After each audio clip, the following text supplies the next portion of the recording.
Sans eux, les rues surchargées de Bangkok seraient paralysées.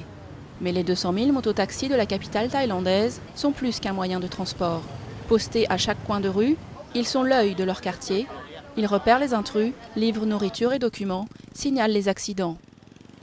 Quand nous voyons des piétons victimes de vols à l'arraché, la plupart d'entre nous appelons nos amis mototaxis pour les arrêter.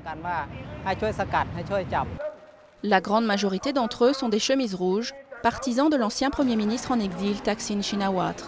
Ils lui sont reconnaissants d'avoir engagé la lutte contre les mafias qui les contrôlent.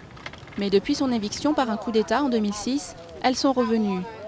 Attirées par un secteur qui brasse des dizaines de millions de dollars par mois, et elles réclament leur dû.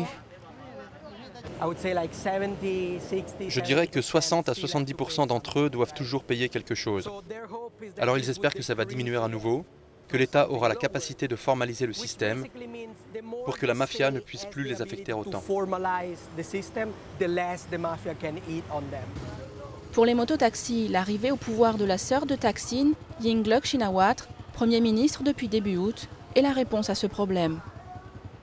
Nous attendons seulement que le gouvernement ordonne à la police d'arrêter de soutenir la mafia. Et alors, nous pourrons vivre. Vivre et assumer enfin sans contrainte le rôle central qu'il revendique dans la cité. Nous sommes partout dans toutes les rues de Bangkok. Nous savons qui vend et qui achète de la drogue parce que ça se passe à l'intérieur des petites rues. Nous roulons avec nos motos, nous sommes des milliers et des milliers dans toute la ville. Nous voyons et nous savons. En fait, nous sommes les yeux qui surveillent.